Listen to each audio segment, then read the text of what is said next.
Raise your goblets, my friends, because Game of Thrones has gifted us another spin-off to obsess over while we all still wait for the winds of winter. Yes, we're still here, refreshing the page.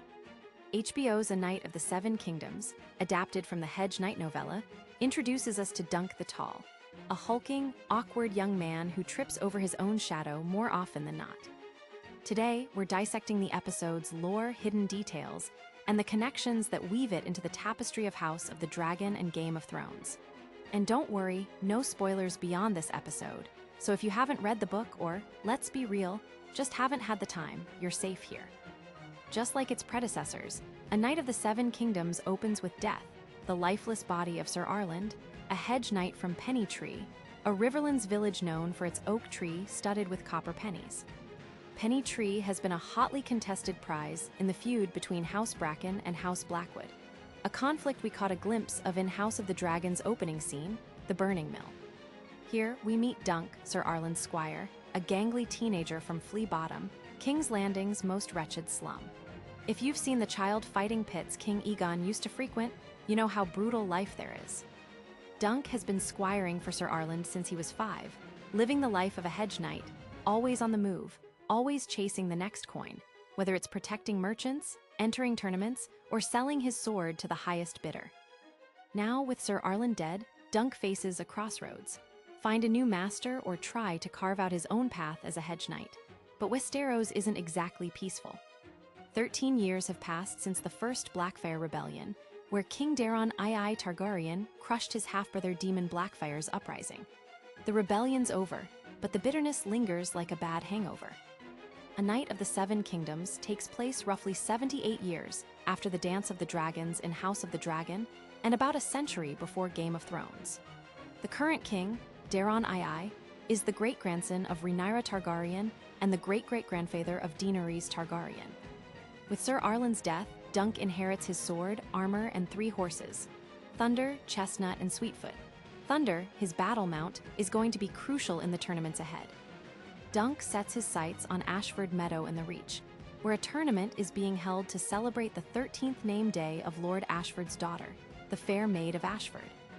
A win here could be Dunk's big break, giving him the coin he needs to properly outfit himself as a knight. But, as we'll see, the road to glory is paved with obstacles. From the very start, it's clear this isn't your typical Game of Thrones spin-off. The iconic theme music swells, only to be rudely interrupted by Dunk taking a leak. It's a cheeky moment, perhaps a subtle jab at the final season, but it sets the tone. This show doesn't take itself too seriously. Keep an eye on that robin in the tree, we'll circle back to it. And notice the Pennytree sigil on Sir Arland's shield, a winged chalice.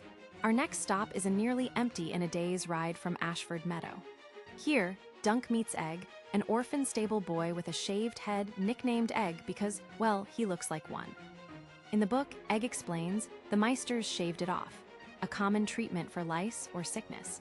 The dialogue here is almost word for word from the book, so it'll be fascinating to see how faithfully the show adapts the rest of the story.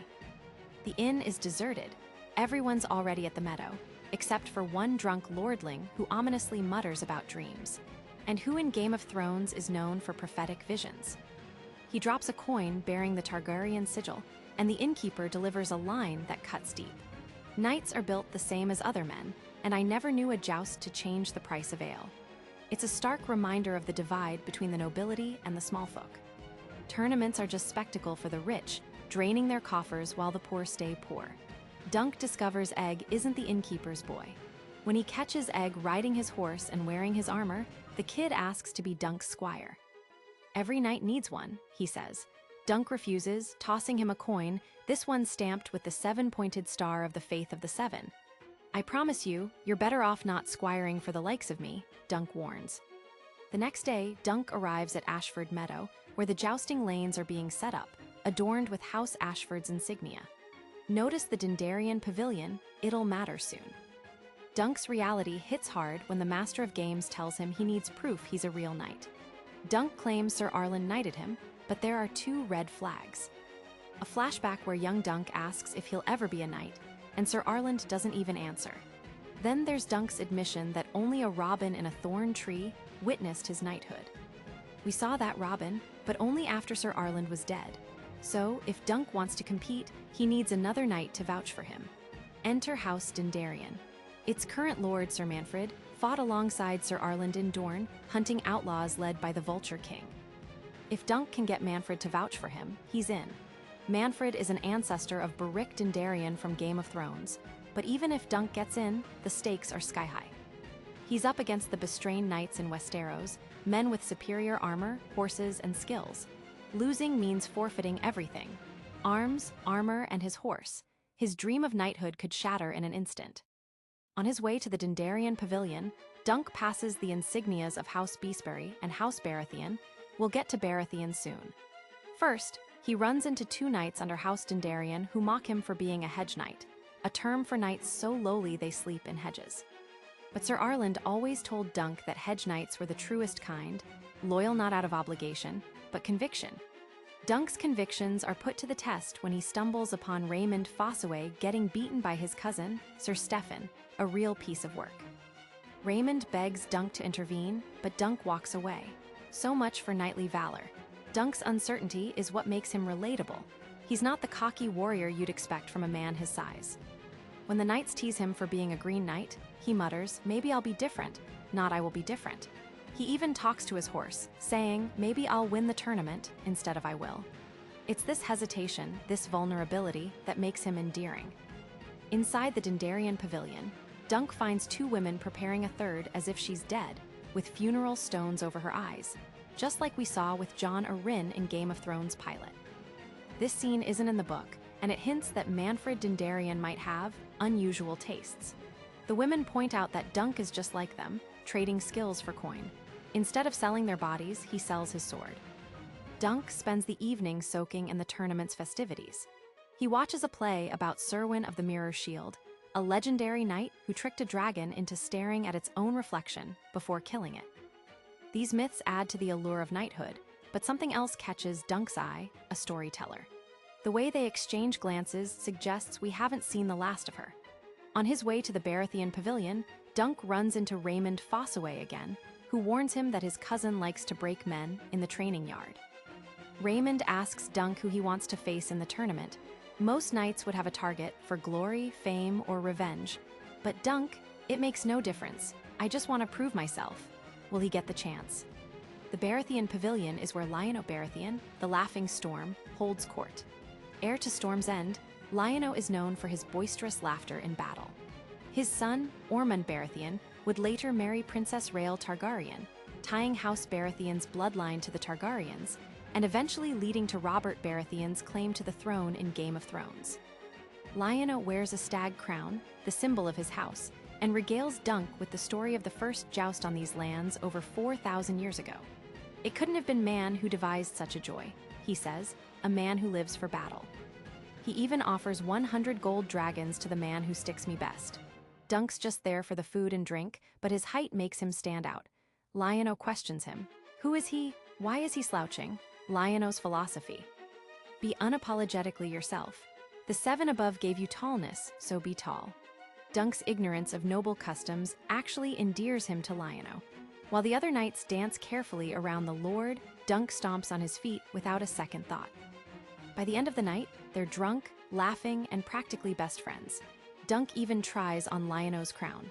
Lionel tells a story about nearly dying in a storm at sea, but pushing through. It's a metaphor for testing oneself against the unknown, just like Dunk is about to do in the tournament. It's a great honor to test oneself against a worthy foe, Lionel says, but Dunk is untested. He's always been the squire, never the knight. Now, he's about to face the realm's deadliest fighters. It's a life-or-death gamble, much like Lionel's storm. Drunk and determined, Dunk stumbles back to camp, only to finally find Sir Manfred Dondarrion. He pleads for Manfred to vouch for him, but the Lord doesn't even recognize Sir Arland's name. House Dondarrion lost hundreds of men in Dorne, and their sigil, the forked purple lightning, comes from a legend where lightning saved a Dondarrion messenger from a Dornish ambush. Dunk's dismissed like he's nothing, but when he returns to camp, he finds Egg, who's followed him, tended to the horses, set up a fire, and caught a fish. Egg's determined to earn his keep, even if it meant riding on a lamb cart to get here. Dunk introduces himself as Sir Duncan the Tall, and for the first time, he stands up straight, a callback to when Lion-O asked him why he slouches so much. Dunk and Egg make an odd pair. A hulking, uncertain knight and a small, overly confident boy. Dunk agrees to keep Egg on until the tournament ends, promising food, clothes, and hopefully no beatings. As they sit by the fire, Egg points out a falling star. A falling star brings luck to those who see it, he says. Dunk wonders if that luck is for the knights sleeping in their pavilions or for him. In Westeros, falling stars are omens. The birth of dragons for Daenerys, the return of Azor Ahai for Stannis, or war and bloodshed for the small folk. For Dunk, it's a sign of hope, and he's going to need it. So, what did you think of the first episode of A Knight of the Seven Kingdoms? Drop your thoughts and theories in the comments below. Follow and subscribe to our channel, Movies and Series Madness Reset, for more deep dives, reviews, and takes you won't find anywhere else. Until next time, stay mad about movies and series.